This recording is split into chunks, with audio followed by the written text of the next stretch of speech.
Hello everyone, in today's lecture we are going to discuss about the syllabus of building, planning and drawing. So first we will see what are the course outcomes from this subject. First one is to interpret the signs, symbols and conventions from the given drawing. Prepare line plans of residential and public building using the principle of planning. And third, prepare submission and working drawing from the given requirement for load bearing structure. Fourth outcome is prepare submission and working drawing from the given requirement for frame structure. Fifth is to draw two perspective drawing for the given objects. Next we will see about the teaching and the examination scheme. So in teaching scheme there are 3 lectures and there is no tutorial for this subject and there are 4 practicals. So the credit for this subject is 7 and paper hours is 4.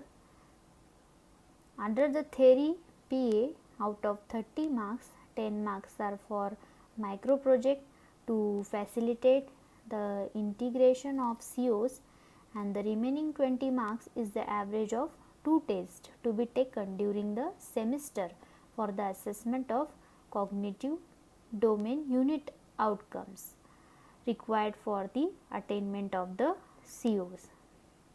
Here the practical is for 50 marks and minimum you have to score 20 marks, and ESC you are having you have to score 50 maximum marks and 20 minimum marks for ESC.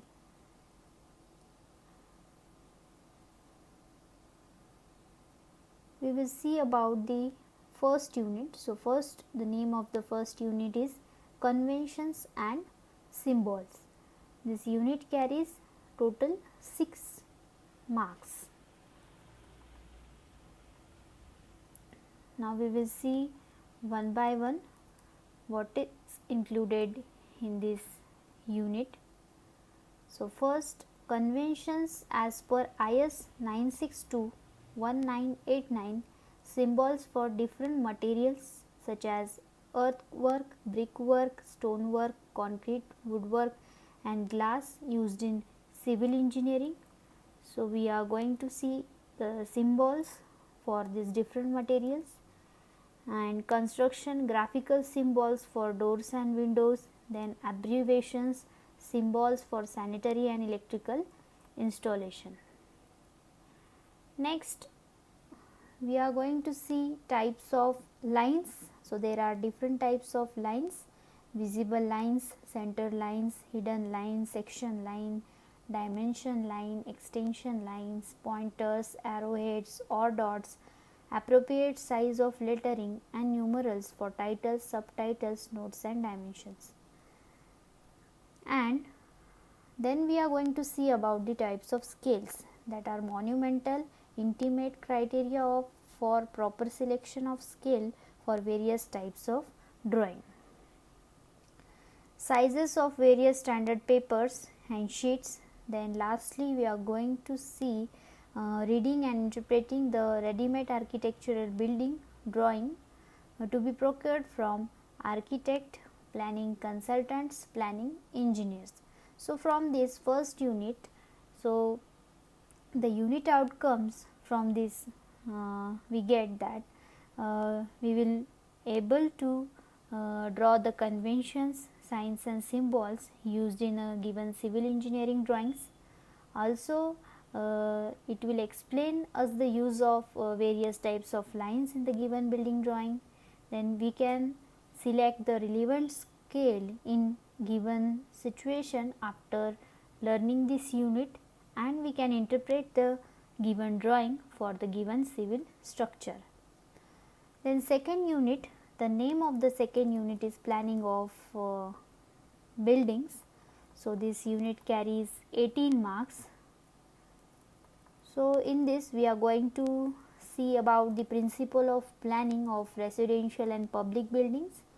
So, the principles are aspects, prospects, orientation, grouping, privacy, elegance, flexibility, roominess, circulations, furniture requirements, sanitation, economy. Then about the space requirements and whatever are the norms for whatever are the minimum dimensions we are using for the different units in the residential and public buildings as per IS 962-1989 we are going to study over here. Then rules and bylaws of sanctioning authorities for construction work, and we are going to see some terms about the plot area, built up area, super built up area, what is plinth area, what is carpet area, floor area and FAR, that is floor area ratio, and FSI.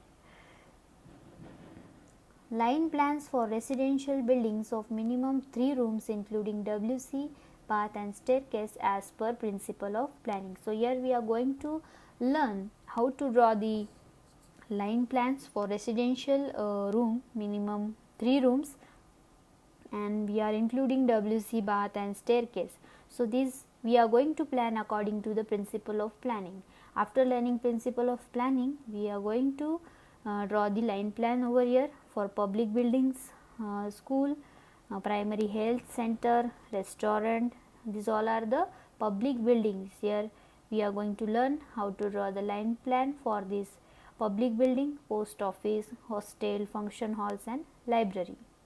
So, from this unit we will be able to apply the norms for minimum dimensions to various units in a given residential buildings. Then in this we get one more outcome, that is it describes us the rules and the bylaws of governing authority in a given area for construction. Also it compute the built up area, carpet and plinth, super built up area for the given building. Then draw the line plans for the given residential and public building. This is one of the outcome which we get from this unit. Next is drawing of load bearing structure. So, it carries about 16 marks, and drawing of single story load bearing residential building 2 BHK with staircase. Then we will see about the data drawing. So, in data drawing developed plan, elevation, section, site plan, schedule of opening, construction notes with specification, area statement, planning and design of staircase, rise and trade of residential and public building. Then we will see working drawing.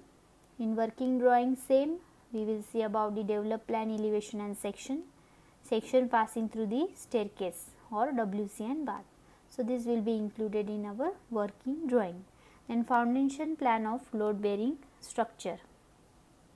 So, from this third unit the unit outcomes we will get, first is to draw the developed plan, elevation, section, then site plan from the given line plan of for load bearing residential building.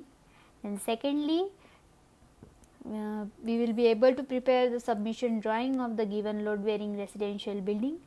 Third one is prepare the working drawing of the given load bearing residential building, and last is to prepare the foundation plan of the given load bearing residential building. In fourth unit it consists of the 2-story frame structure, but G+1 residential building it consists, and 2 BHK with staircase. We will here again we will see about the data drawing, working drawing, and here we will see about the foundation plan of framed structure. And lastly details of RCC footing, column, beam, chhajjas, lintels, staircase and slabs.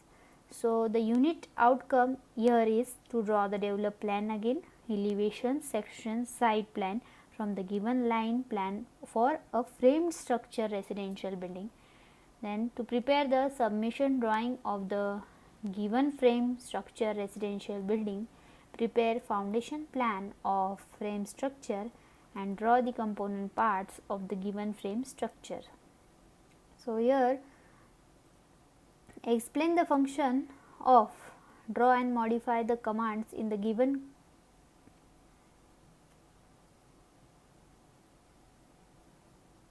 CAD software. So, after the detailing of RCC footing, column, beam, chhajjas, lintel, staircase and slab, we are also going to see about the drawing with CAD. So, in CAD, draw commands, modify commands and layer commands. So, this type of commands we are going to see, and with the help of this CAD software, we are going to draw and modify the commands in the given CAD software, and we are going to prepare the given drawing in a minimum 3 layers using CAD software.